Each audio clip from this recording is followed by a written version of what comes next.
볼륨이 작긴 했는데 볼륨 좀 올려달라는 말을 못했네. 볼륨이 아버님은 영종도 분이세요. 그래서 섬분인데 배를 운영하시는 분이기 때문에 아시죠? 거기는 거의 모든 게 굿으로 이루어진 거고, 그러니까 생활 자체가 항상 굿이에요.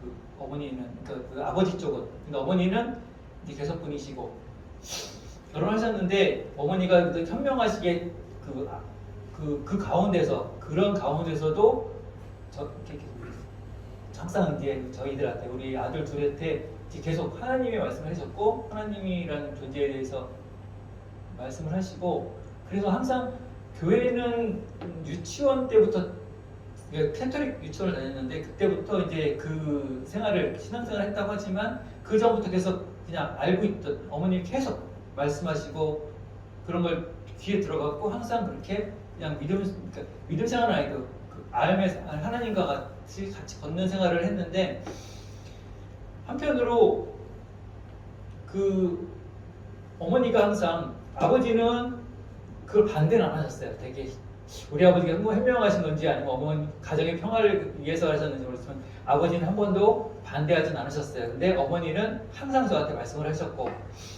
그래서 학교를 캐톨릭 학교를 들어가게 돼요. 그러니까 그 미션 스쿨이라고 보통 얘기하죠.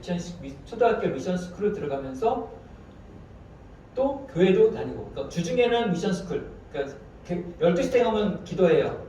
이렇게 전부 다 일어나서 땡땡땡 종치면 기도하고, 그 다음에 금요일마다 또 미사가 있고, 그리고 주일날은 교회가. 그러니까 저는 그 당시까지, 중학교까지만 해도 교회하고 이 천주교하고 같은 거로 봤어요. 그냥 같은 생활, 같은 하나님, 같은 예수님, 같은 성모 마리아 막 이렇게.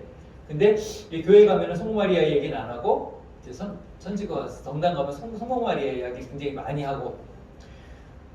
그래서 저는 그 어린 시절은 그냥 성당교회, 집성당교회 이거였어요. 그래서 그리고 친구들하고 많이 안 놀고 그냥 그거였어요. 그래서 집성당교회. 그러면서 어린 시절 보냈는데, 항상 저 마음속에는 그냥 하나님은 그냥 존재하시는 분, 내 옆에 계신 분, 이걸 의심해 본 적이 없어요. 그냥 계속 기도하는 존재, 그리고 내 기도를 들어주시는 존재고 항상 나를 보호해 주시는 분. 그 상태로 계속 저는 그냥 생활을, 어린 시절을 보낸 거죠.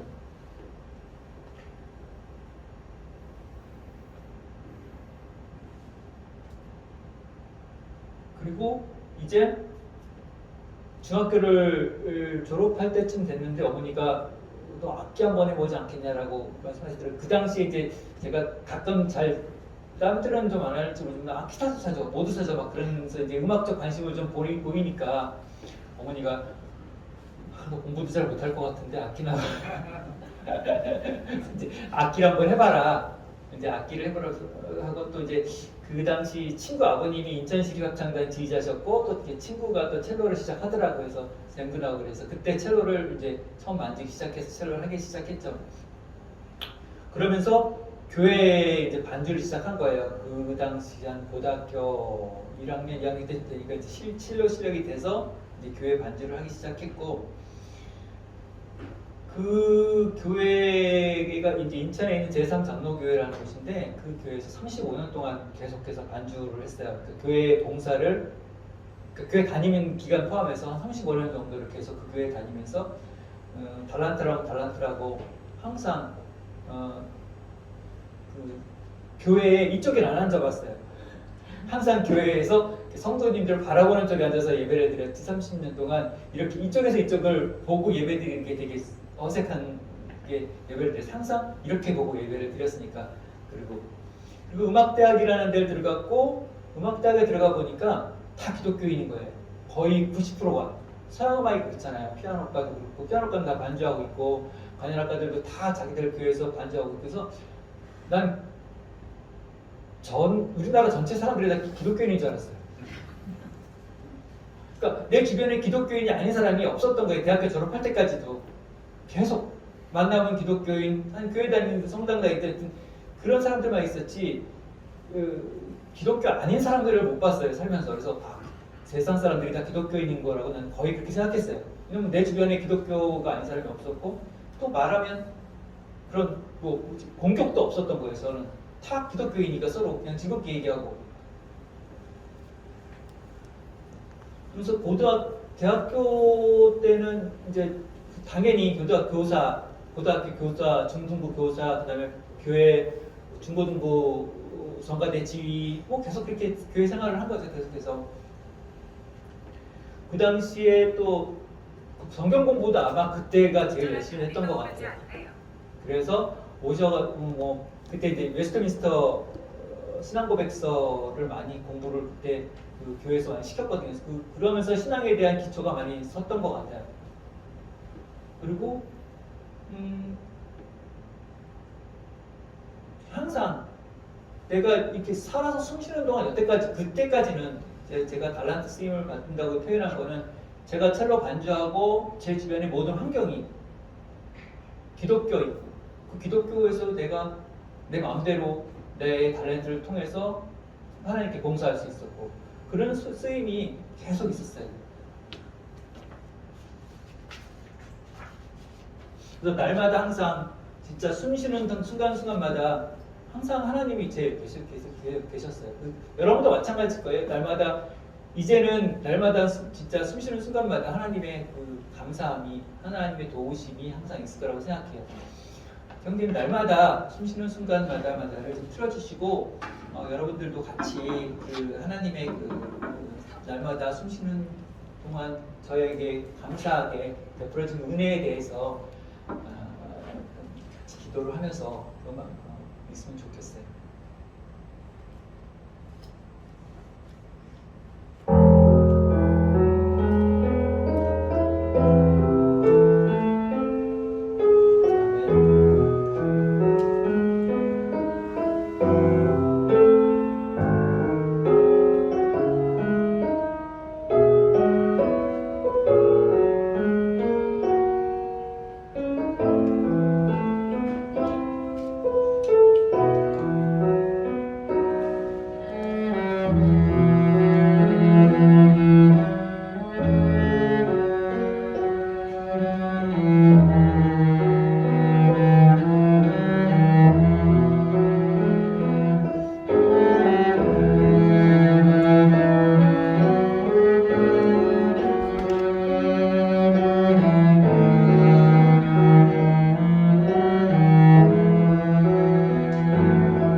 해야 될 것 같아요. 아버지가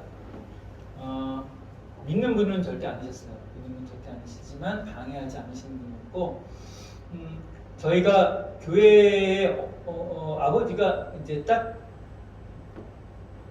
그 반대에도 불구하고 교회를 저희를 보내기 시작하고, 어머니가 그 다음에 할머니가 돌아가신 이후에는 우리 어머니 그렇게 강단이 세신지 몰랐어요. 그 집안의 모든 반대에도 불구하고 바로 그 다음에 할머니 제사를 딱 중단하신과 동시에 모든 제사를 중단하시는 거예요.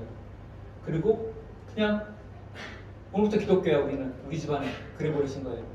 근데 아버님은 또 워낙 순한 분이셨어요. 좀 성품이 좀 아버지랑 저랑 닮았다. 그러니까 큰 소리 내시는 분이 아니시니까 그냥 어머니가 그렇게 하면 그렇게 하는 거거든요. 우리 집에서는. 그래서 교회를 다녔어야 돼요, 아버지. 근데 우리 아버지는 또 고집이 또 있으셔가지고 그 저와 저 동생 그다음에 어머니를 버스 타고 못 보내니까 차를 태워서 교회 문 앞에 놓으시고 담벼락에 차를 세우신 다음에 주무세요.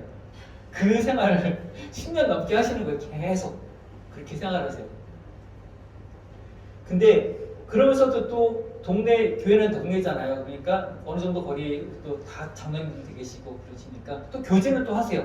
그분들하고 만나서 차도 마시고 다 하세요. 딱 오늘 한 가지 안 하는 거, 교회 가시는 거. 교회 문 안에 들어가시는 거만 안 하시고 다 하세요. 구역예배도 어쨌든 오세요. 교회만 안 가서.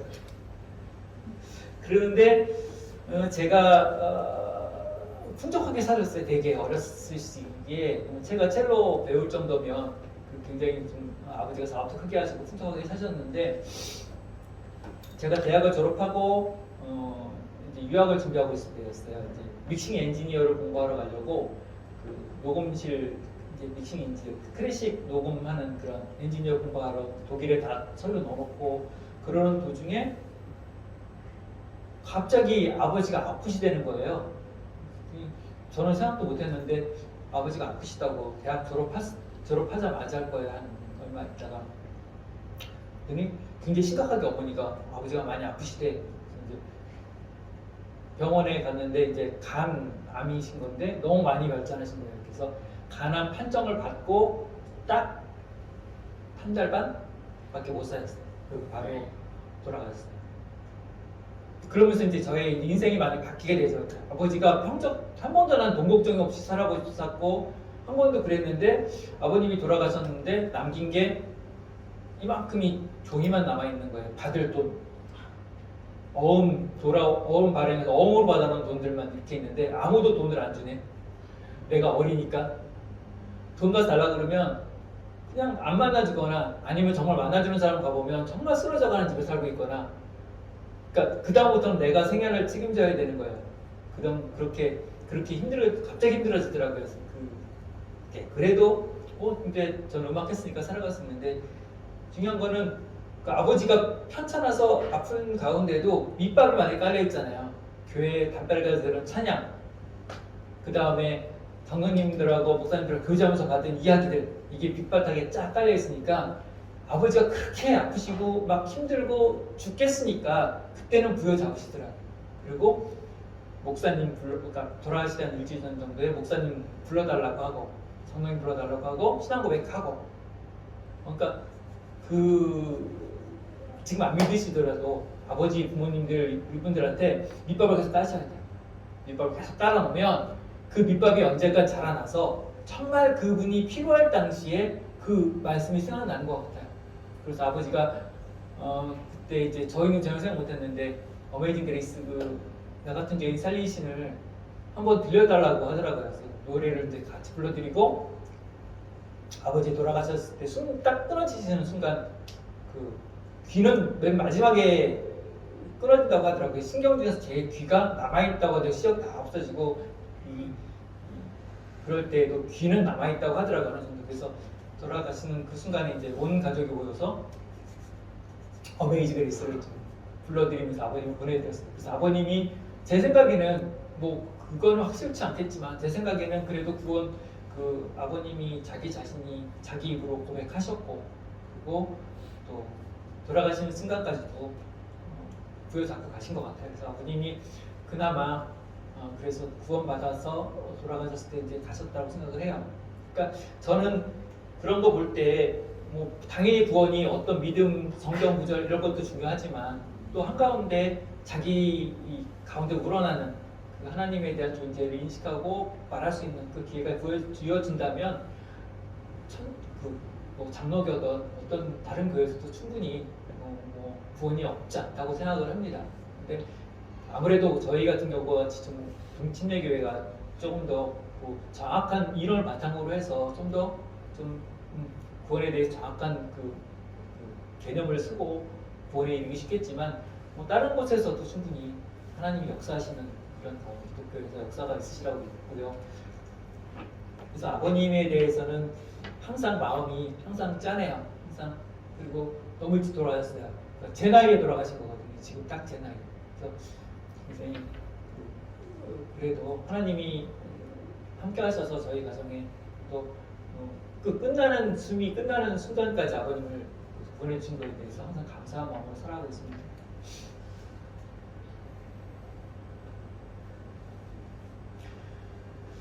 저는 교회를 굉장히 한 교회 오래 다녔어요. 인천 제삼장로교라는 곳이 어떤 곳이냐면 굉장히 고지식한 교회예요. 통합인, 그러니까 합동이라고 하나? 그 교단 하나인 데가 합동이죠. 통합인가? 합동인가? 맨날 되게 헷갈려. 어쨌든 그곳인데 이북에 있는 분들이 내려오셔서 세운 교회예요. 그래서 굉장히 보수적인 장로교에서 생활했어요. 근데 이제 어떻게 보면 장로교랑 또 구원파나 우리나 어떻게 또 그 교리 면에서 엎어치나 뒤치나라고 저는 어떻게 생각했었냐면 여기 독립침례교회 진영으로 오기 전에는 저는 구별된 사람이라고 생각했어요. 하나님이 구별해서 택하신 민족, 택하신 자.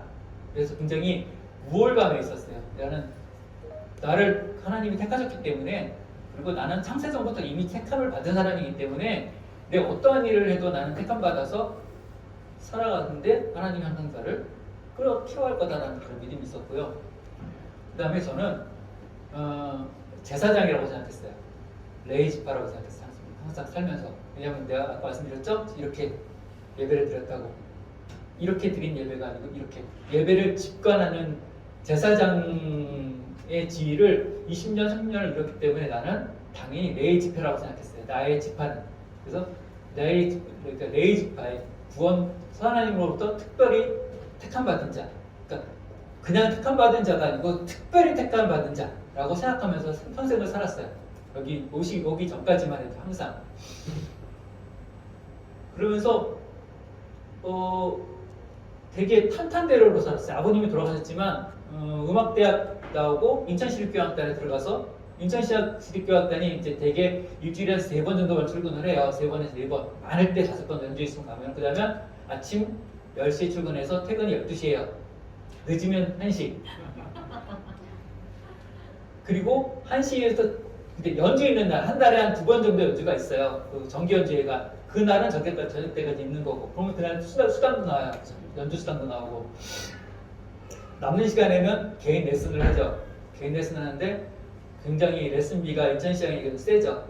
센데 꽤 많은 사람들을 레슨을 해요. 그러니까 그 당시만 해도 친구들 졸업해서 대학 졸업해가지고 이제 직장 다니는 친구들보다 내가 다 썼어야 돼요. 돈은. 얘네들은 월급 받아봐야 얼마 내가 3배, 4배를 버니까 그 사람들보다 돈을.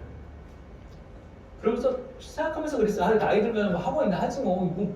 그러면 너무 편할 거 아니에요. 나이 들면 학원이나 하지. 그러니까 하나도 불편함도 없었고 고난도 없었고 하니까 아버님이 돌아가셨지만 그냥 남겨주신 재산은 없어도 내가 먹고 사는 데 지장이 없을 정도의 돈을 벌고 하니까 부담, 어려움이 없었어요. 아버지님을 찾아도 막 간절하게 매달리고 주여 막 이럴 만한 그런 건 없었어요. 그냥 계속 살아계신 분, 내 옆에서 도우시는 분, 나와 함께 가시는 분, 그냥 이렇게 지나가다가도 이렇게 습관이 돼 있는 게 지나가다가도 이렇게 그냥 중얼 아버지 그렇죠? 이렇게 살았어요. 항상 이렇게 살았어요. 아버지 그렇죠?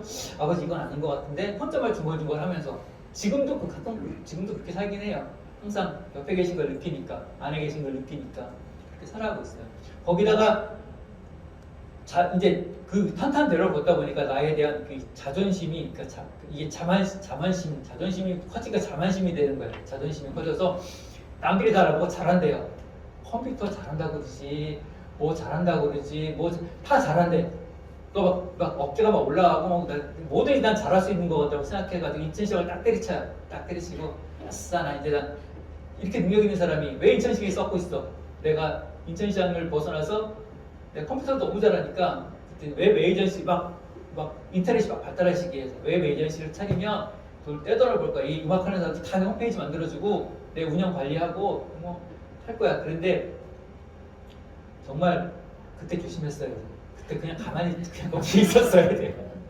인생에 있어서 그때가 제일 제가 실수한 그냥 그 자리에 있어서 거기에 그냥 칭찬받고 살았어야 돼요. 그러면 굉장히 괜찮았을 것 같은데 그때 거기에서 잊지 못하고 뛰쳐나온 게 저한테는 진짜 큰 실수입니다. 제가 잘한다고 생각했는데 그게 그 방면에 잘했는데 사업은 또 틀리잖아요. 사업은 사업가가 해야 된다고 생각해요. 지금 저도 그래서 장사 웬만하면 안 하려고 하고 사업 안 하려고 하는 게 사업은 사업가가 해야 되더라고요. 사업을 못하는 사람은 다른 그 세컨드로는 참 잘해요. 어디 회사나 이런 데 들어가서는 특출나요. 되게 제가 어떤 조직에 들어가면 굉장히 특출나서 나만 보일 정도로 특출나게 잘해요. 뭐든지. 근데 내가 오너는 못 되는 걸 나중에 깨달은 거예요. 오너의 깜이 아닌 거를. 약간 책임감 좀 덮고 그다음에 이렇게 막 뭘 해야 되겠다는 적극적도 이런 성격도 아니기 때문에 전에 그러니까 옛날에 이렇게 고스톱 친다고 그러죠. 그러면은 한 10원이라도 잃으면 죽어도 막 악착같이 그걸 따야 되는 사람이 있고 그냥 오늘은 놀아줘야 되니까 5만 원 꺼내놓고 다 잃으면 그만둬야지. 저는 그런 스타일이에요. 악착같이 뭘 이렇게 하려고 하는 사람이 아니고 그런 사람이기 때문에 이제 사업이랑은 안 맞는 사람인 거죠. 그러니까 막 그 사업이 안 되기 시작하고 막 돈이 쫄리고 막 끌어다 써도 안 되고 또 근데 초창기에는 그게 그렇게도 안 되는 걸 알았으면 처음부터 빨리빨리 적극적으로 해야 되는데 다음 달에 뭐가 되겠지 하면서 나태해지니까 계속 막 뭐 늘어나는 거예요. 갚아야 될 돈 늘어나고 카드 늘어나고 뭐 늘어나고 막 그러면서 막 짜증도 늘고 이제 그래서 집안에서 좀 이제 많이 그때는 힘들었어요. 그때 이혼을 이혼을 하고 이제 제가 독립적인 생활을 하면서 또 되게 제가 골뱅이 B형이에요. B 한 3개쯤 되는 B형이기 때문에 A형이죠. 골뱅이 A형이죠. B형이요. 샤르쿵도 앞에서 꽂혀내지만 아니까 골뱅이 A형이에요. A형이 해가지고 굉장히 소심하고 말을 잘 못하는 지금 말을 잘하는 것 같지만 말을 잘 못해요. 그 말하는 것도 제가 지금 많이 는 건데 항상 주어를 던져놓고 그 다음에 수습하는 형태의 말을 해요. 그러니까 그걸 미리 이야기한 다음에 말을 딱 조리 있게 해야 되는데 툭 던져놓고 그거는 이렇게 나중에 얘기하는 스타일이에요. 그래서 모든 인간관계가 단절이 됐어요. 저희 친구들, 동창들 모든 인간관계를 단절하고 한 3년 정도 그렇게 살았죠. 단절하면서 그러면서 교회도 다녔던 35년간 다녔던 교회를 안 나가기 시작. 왜냐면 모든 게 다 창피하고 모든 게 아니고 막 이걸 사람 얼굴을 볼 수 없으니까 다 단절하고 살았어요. 완전히 단절하고. 그러면서 또 지금의 우리 오미리 자매를 만나서 너무 행운인 거죠. 저한테는. 그래서 다시 이제 삶을 시작하는데 그때까지 정말 아무것도 안 하고 살았어요. 힘들어서. 그러다가 이제 오미리 자매를 만나고 이제 하면서 뭐라도 하고 살아야 되니까 저한테 맞지 않는 옷들을 하나씩 입어보기 시작해요. 노래방도 잠깐 해봤을 거예요. 저희가 정말 힘들더라고요. 저 성격이 안 맞아서 이거 못하겠는데. 그리고 중고 장사도 중고 거래 장사 있잖아요. 어디 가서 이렇게 가전치 같은 데 오면 이거 50만 원이면 되겠네요. 그럼 다 긁어 가져가지고 한 8만 원, 200만 원, 300만 원을 팔고 뭐 이렇게 하는 거 아니면 회사 같은 데 보낸다 그러면 가가지고 이제 이거 돈 주고 못 가져가요. 그래놓고 다 싫어하고 가가지고 200만 원을 팔아먹는 그런 장사를 이제 그런 장사도 했어요. 그런 장사 하다가 마침 그런 와중에도 제가 그랬죠. 저는 레이직파라고. 저는 선택받은 자라고. 특별히 선택받은 자이기 때문에 내가 아무리 힘들고 아무리 이렇게 수렁 가운데 있을지라도 하나님은 언젠가 나를 끌어다 제자리에 갖다 놓으실 거라는 믿음이 그런 믿음, 그게 오리지널 장로교 믿음이에요. 근데 지금은 장로교 믿음이 많이 왜곡이 돼가지고 막 구원을 이루어야 된다고 하는 그런 걸 봤거든요. 제가 교육받은 장로교의 믿음은 그거예요. 나는 선택받은 자이기 때문에 끝까지 하나님이 나를 버리지 끌어 가신다. 그래서 나를 손까지 이게 원래 장로교 믿음이거든요. 근데 지금은 어떻게 장로교 믿음이 많이 왜곡이 돼가지고 그렇게 말하면 막 이단인 것처럼 막 그렇게 얘기를 하더라고요. 옛날에 제가 교육받은 그 장로교 믿음은 그렇거든요. 한번 창세전에 나를 선택했고 그렇기 때문에 이 성경 말씀이 나한테 귀에 들리는 거고 그렇기 때문에 보통 사람들은 잘 안 들리는데 너를 선택했기 때문에 그래서 너한테 하나님 말씀이 들리는 거야. 너를 믿을 수 있게 하는 거야. 난 그렇게 배웠거든요. 저는 그 교회에서. 그래갖고 그런 믿음으로 그때까지 그렇게 살았어요. 저는 항상 그 두려움이 없는 거죠. 나 이렇게 해도 술 마시면서 싸워. 나는 하나님 민족이기 때문에 얘들 까불지 마. 나중에 내가 다시 이러고 이상한 믿음, 이상한 그런 거에 갇혀가지고 계속 술 마시는 가운데도 싸우면 하나님 얘기하고 싸우는 거예요. 그렇게 해서 이제 쭉 바닥에 있을 때도 힘들어도 저는 그렇게 걱정하지는 않았어요. 그런 믿음이 있어가지고 그냥 나는 언젠가 하나님이 들어서 제자리에 갖다 놓으실 거야. 근데 어떻게 보면 지금도 맞는 것 같기도 하고. 그래서 그러던 중에 제가 다리를 되게 심하게 다쳐요. 그래가지고 이제 그 다음부터 이제 다시 인생에 있어서 이제 역전에 다시 이제 일어서는 시기가 되죠. 그때 이제 저가 항상 그때 불렀던 찬양이 제가 너무 멀리 나네요. 시편 23편에 여호와는 나의 목자시니 정말 이 노래가 되게 힘이 되더라고요. 항상 어떤 가정에 있어도 저를 다시 불러주실 거라는 그런 믿음. 지금은 내가 이렇게 어려워도 언젠가는 다시 하나님 계획에 내가 돌아갈 수밖에 없는 시기가 될 거라는 믿음. 그리고 정말 이 초장에 있어도 내가 하나님이 나를 지켜주신다는 믿음. 그 믿음으로 살았습니다. 여러분들도 아마 그런 시기가 있으실 거고 그때 하나님이 지켜주신다는 그런 감사함이 있을 거라고 믿어요. 시편 23편 틀어주세요.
반주를 반주.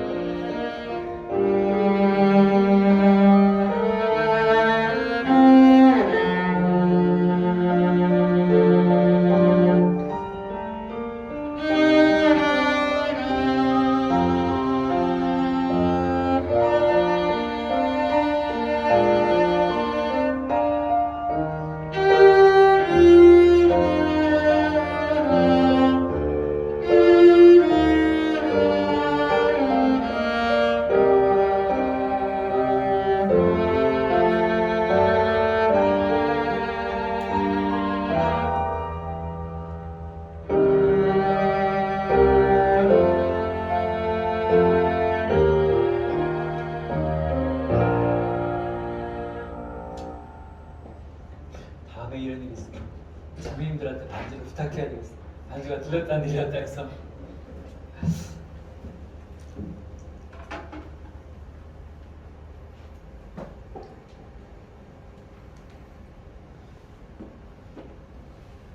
그 어느 날 이렇게 창고에서 정리하다가 높이가 요 정도 높이 될 거예요. 요 정도 높이에서 떨어졌어요. 떨어졌는데 그냥 간단하게 다친 줄 알았거든요. 병원에 가서 요 정도 겹치렸겠지. 그래서 병원에 딱 갔는데 갑자기 심각하게 의사가 빨리 큰 병원으로 가세요 그러는 거예요. 그러니까 제가 얼마나 뼈가 약했냐면 거의 무슨 할아버지 할머니 뼈 같았나 봐요. 너무 뼈가 약했나 봐요. 워낙 뼈도 얇은 데다가 그랬더니 다리가 막 이렇게 골절이 세로로 쫙 골절이 났더라고요. 전체가. 그리고 이렇게 발목하고 발꿈치 뼈가 여기가 으스러져가지고 뼈 이식도 해야 된다고 하더라고요. 그때 아마 입원하는 동안 굉장히 우리 아내가 고생을 많이 했어요. 그때가 아마 제일 힘들었다고 하더라고요. 그러면서 병원에 입원하는 시기가 딱 저의 전환점이 딱 되기 시작한 거예요. 그러면서 그 전까지는 교회를 한 3년 정도 안 다녔었는데 아프니까 사람이 다시 또 찾잖아요. 아프고 이제는 이렇게는 살기 뭔가 좀 변화가 돼야 될 것 같고 내가 나한테 너무 안 맞는 걸 하고 있는 것 같고 그래서 이제 교회를 병원에 가면 병원 교회 있잖아요. 병원 교회에 이제 나가기 시작하죠. 그때부터 나가기 시작했어요. 그리고 이제 집에 퇴원을 했는데 그 당시에 정말 엄청나게 막 이만한 거 막 다리에다 막 링 아시죠? 병원 가서 큰 교통사고 난 환자들 보면 링 차고 있잖아요. 다리가 이만해졌어. 링도 차고 있었고 지금도 뛰지는 못해요. 제가 걷기 밖에서 저 운동에 우리 체육대회 할 때 한 번도 제가 거기 참여한 적이 없잖아요. 그 이후로는 뛰지를 못해서 그냥 걷는 거, 빠리 걷기, 그때 등산 같은 것도 하는 것 같아요. 근데 뛰는 건 겁나서 아직 트라우마가 있어서 그런지 못 뛰어요. 뛰는 건 못 뛰고 빠른 걸음 정도밖에 못하고 뛰지는 못해요. 그러고 나서 이제 그 다리를 어느 정도 쓰기 시작하면서부터는 이제 제가 교회를 다시 나가기 시작하죠. 동네에 있는 장로교회 나가기 시작해서 갔는데 너무 재밌어요. 여태까지 한 번도 겪어보지 못한 교회인 거예요. 셀교회라고 아시죠? 양날개에서 막 부흥회하면 막 금가루 막 쓰러뜨리고 넘어뜨리고 막 저는 그 전까지는 CCM을 들어본 적도 없고 불러본 적도 없어요. 이 교회 그 교회 가기 전까지는 저는 그냥 찬양하고 찬송가에는 찬양하고 그 다음에 성가곡만 들었지 CCM이라는 걸 한 번도 들어본 적이 없고 그때까지도 대중음악을 내가 안 들었으니까 대중음악 자체를 안 들었는데 CCM은 더욱더 대중음악에 가깝다고 생각해서 저는 안 들었거든요. 안 들었고 들어본 적도 없고 옆에 교회 우리 교회에서는 그 당시 교회에서는 뭐 전혀 있을 수 없는 얘기도 CCM 같은 거 부르지 않는 교회였기 때문에 들어보지 않았는데 너무 생소한 거예요. 너무 비교가 되는 거예요. 먼저 다니던 교회는 통성기도 못하고 왜냐면 그리고 남한테 피해주면 안 된다고 화대로 조용히 되고 교회에 드럼 안 되고 딱 피아노만 있어야 되고 찬양인도 이런 거 할 때도 찬양할 때도 화성에 맞지 않는 찬양을 하면 안 되고 장로님께서 워낙 음악 전공하신 분이기 때문에 절대 우리 교회에서 그런 거 있을 수 없는 거였고 그리고 예배 시작하면 딱 문을 잠그세요. 장로님들이. 그리고 못 들어와요. 더 이상 예배 늦으면. 그리고 기도 시간에 살짝 한번 문 열어주고 그때 한번 들어오는 기회 주고 그 다음에 문 잠고. 그러니까 보통 5분, 10분 전에 와서 다 앉아 있어요. 이제 그 이후에 들어와서 뭐 시끄럽게 되는 이런 이 허용이 안 되는 교회가 성도는 한 출석이랑 1000명 정도 되는 교회였고. 근데 이쪽 교회 오니까 너무 자연스러운 그런 게 어딨어? 아무데나 들락날락 하고 드럼 밴드 뭐 앞에 막 열댓 명, 20명씩 나가서 이러고 막 그냥 예배 찬양하고 왜 이렇게 빨라? 나는 음악한 사람으로서 이해가 안 가더라고. 왜 이렇게 빨리 하지 음악을? 저게 이상하다. 어쨌든 너무 재밌는 거예요. 교회에 다녔는데 교회 새로 갔는데 교회가 한 달 만에 이렇게 바뀐 거야? 재밌는데? 근데 그러면서도 재밌었어요. 그래가지고 이제 같이 우리 아내가 그때 안 나왔었어요. 같이 갔으면 좋겠다. 가자는데 무슨 소리 하는 거냐? 무슨 교회를 가냐? 나는 안 간다. 그러더라고요. 그래? 근데 이제 그럼 내가 교회 다니면서 바뀐 걸 좀 보여줘야 되겠다고 생각했어요. 바뀐 걸 좀 보여주기 위해서 교회 갔다 오면 12시간 교회 갔다 오면 이제 막 화장실 청소 막 하는 거예요. 집안 청소 막 하고 막 저녁 만들어주고 교회 갔다 오면서 무조건 뭐 잘해줘. 교회 갔다 오면 그날은 너무너무 막 봉사야. 그러던 가운데 이제 한 몇 주 하니까 자기도 한번 가봐야 되겠다고 하더라고요. 갔는데 나보다 더 열심히 한 거야. 막 찬양하고 찬양대 들어가서 찬양하고 막 새벽 기도를 둘이서 한 1년 다녔죠? 1년 했나요? 거의 하루도 안 빠지고 새벽 기도 하고 막 난리를 막 방언하고 막 병고침하고 막 귀신 쫓고 귀신 빙의하고 막 할 거 다 1년 사이에 다 한 거 귀신 빙의도 해봤고 귀신 쫓아도 봤고 정말 해봤어요. 귀신 빙의. 자기 귀신 빙의. 정말 말 안 해도 될 거라고 그래서 이제 그런 생활을 교회에서 했죠. 근데 그런 가운데 이건 아니지 않나 하는 이제 의심이 가기 시작하는 거예요. 이건 뭐지? 목사님이 새벽기도를 저희 같이 1년 정도 꾸준히 나가니까 목사님 설교가 새벽기도 했던 걸 몇 가지 짜집기 하면 그 뒤에 설교가 되는 거야. 전혀 새로운 게 없어요. 이사야서 11개를 못 넘어가. 맨날 갑절의 영광만 얘기해. 아닌데 내가 설교해도 그대로 할 수 있을 것 같아. 이제부터는 이제 그러니까 교회에서 앉아가지고 말씀이 안 들어와요. 계속 부딪히는 거야. 내가 알고 있는 내가 전에 배웠던 신앙하고 내가 갖고 있는 신앙하고 부딪히는 거 계속 부딪히는 거야. 이게 아닌데 처음에 한두 달만 재밌었지 이게 아닌데 계속 부딪히는 거야. 도저히 안 되겠는 거예요. 근데 나중에 크리스마스쯤에 했는데 막 연예인을 데려다가 막 행사를 하네. 그럼 이해가 안 되는 거예요. 거룩하게 좀 소박하게라도 성도들이 나와서 찬양하고 칸타타를 하든지 하고 아이들이 나와가지고 성경 구절을 암송하고 그 다음에 이제 이런 선곡을 하거나 이런 것들이 교회의 보통 풍습이었는데 통기타 가수 데려다가 캐롤은 안 부르고 그렇게 행사를 하는 거 보고 야 진짜 이건 아니다. 그러고 있는 가운데 몇 말 됐는데 또 제일 여기서 히트를 딱 머리에 맞고 다시는 이제 이 교회는 아니다. 다른 교회를 찾아야 되겠다 생각한 게 저기 송보영신 예배 말씀 뽑기. 옛날에는 제가 옛날에 다니던 교회에서 그런 거 안 했거든요. 말씀 뽑기 같은 거. 지금도 제가 굉장히 싫어해요. 말씀 뽑기. 물론 예수님이 옛날에 이제 교회에서 제비 뽑기는 했었어요. 하지만 이 말씀 뽑기는 그거랑 차원이 틀리잖아요. 그건 무당행위잖아요. 말씀 뽑기는. 그래서 이건 도저히 아니구나. 이건 안 되겠다. 근데 이렇게 해서 저는 삐뚤어져 가는데 우리 아내는 뭐가 문제인데 좋잖아. 이렇게 좋은데 왜 뭐가 문제야? 근데 이건 아니야. 이건 아닌 것 같아. 이건 아니야. 다시 좀 찾아봐야 되겠어. 이건 아닌 것 같아.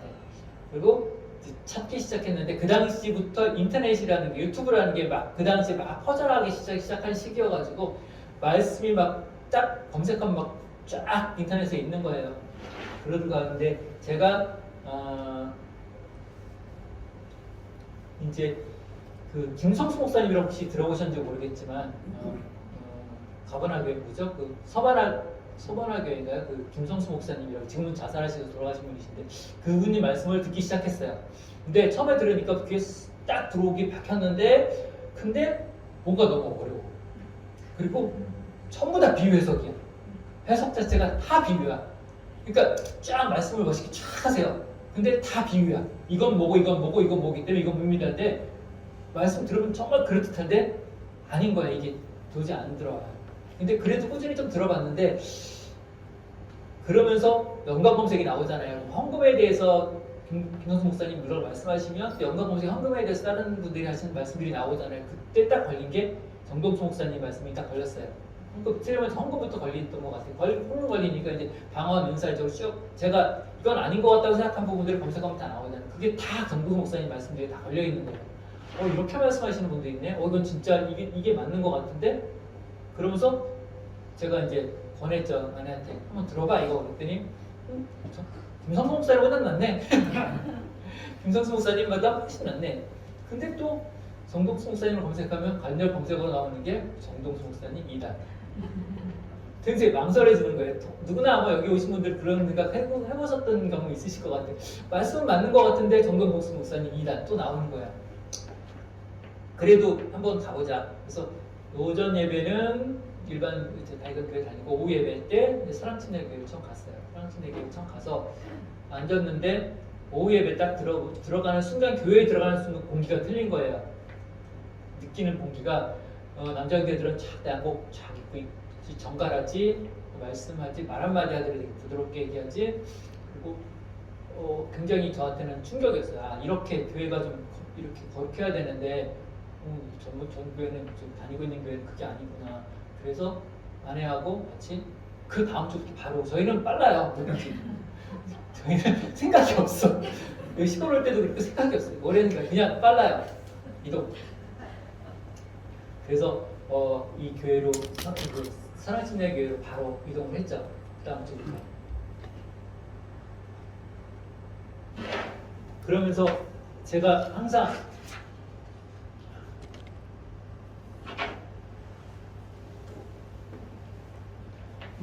그렇게 나를 인도하신 하나님에 대해서 또 그 말씀을 듣고 이게 맞다고 생각하게 한 하나님에 대해서 진짜 무슨 그 큰 은혜를 어떻게 갚아야 될지 그 은혜 속에서 어떻게 살아가는지 얼마나 기쁜지 정말 지금 생각하면 그렇게 이동 안 하셨다면 저가 아직도 방방 이게 뭔지 똥인지 된장인지 모르면서 방방 뛰면서 생활했을 거 아니에요. 정말 이런 믿음이 있고 이런 하나님을 정확히 아는 교회가 있고 말씀이 있는데 거기서 쓸데없이 그냥 행위로 처음부터 끝까지 행위거든요. 행위로 정말 힘든 신앙생활을 아마 계속하고 있었을 것 같아요. 너무 힘들었어요. 아침 일주일에 교회를 몇 번을 가는지 보다 한 9번에 10번은 가는 것 같아요.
그러면서 이제 새로운 여정이 시작됐습니다.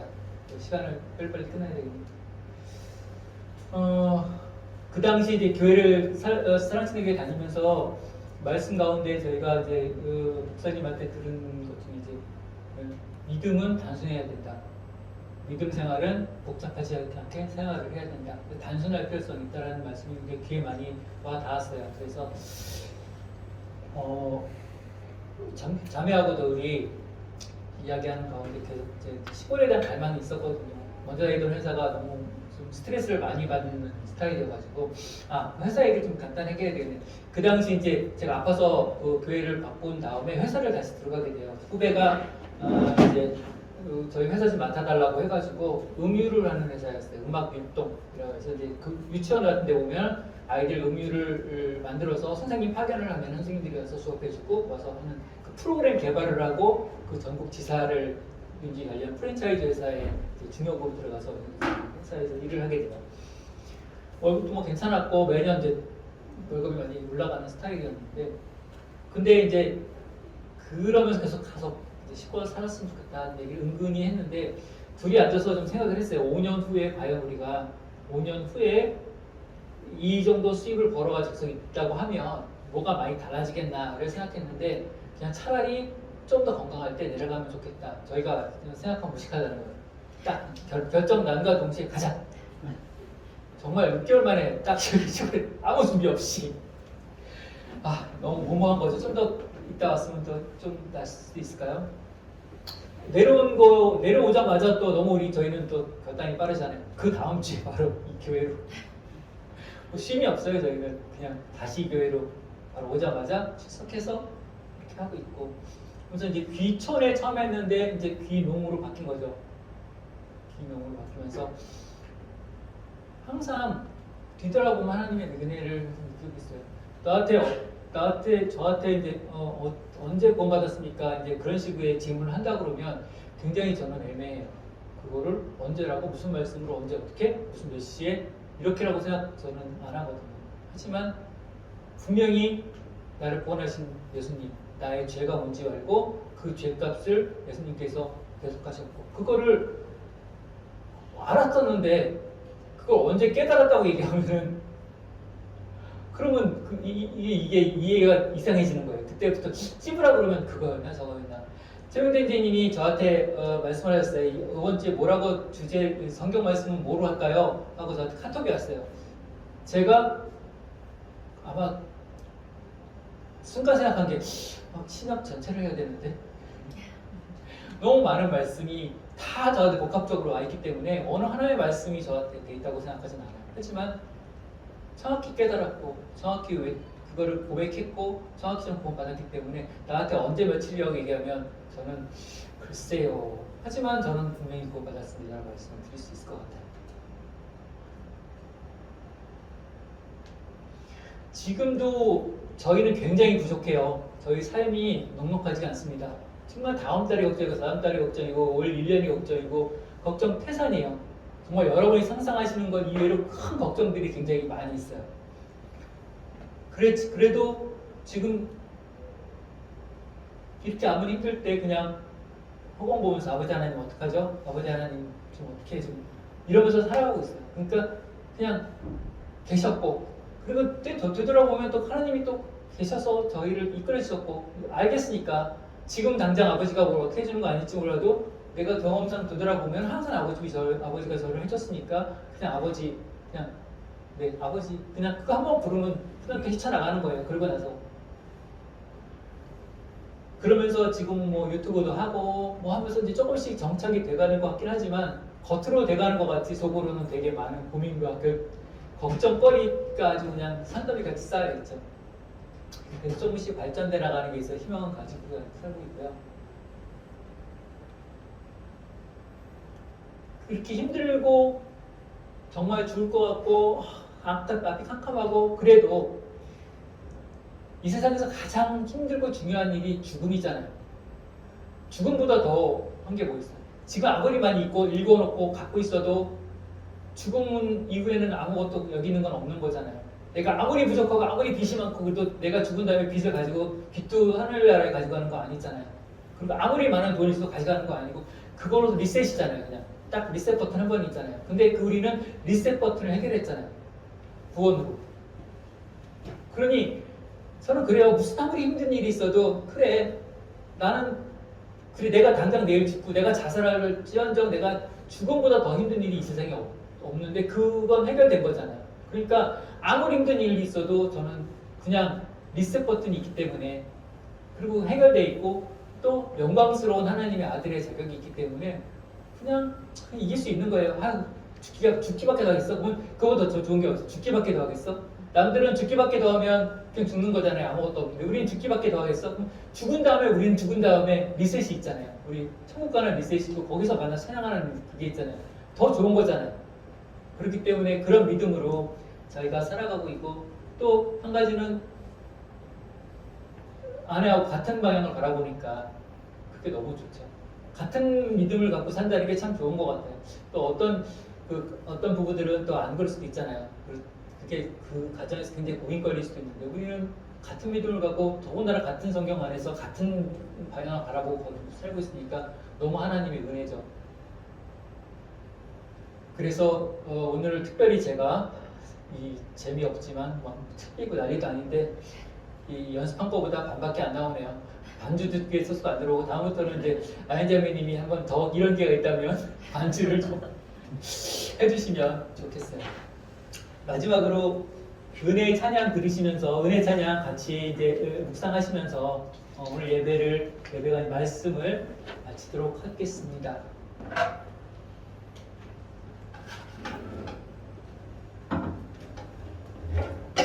풀어주세요.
예배를 마쳤습니다. 일단 끝날 때는 이거 손가락이 풀리네요.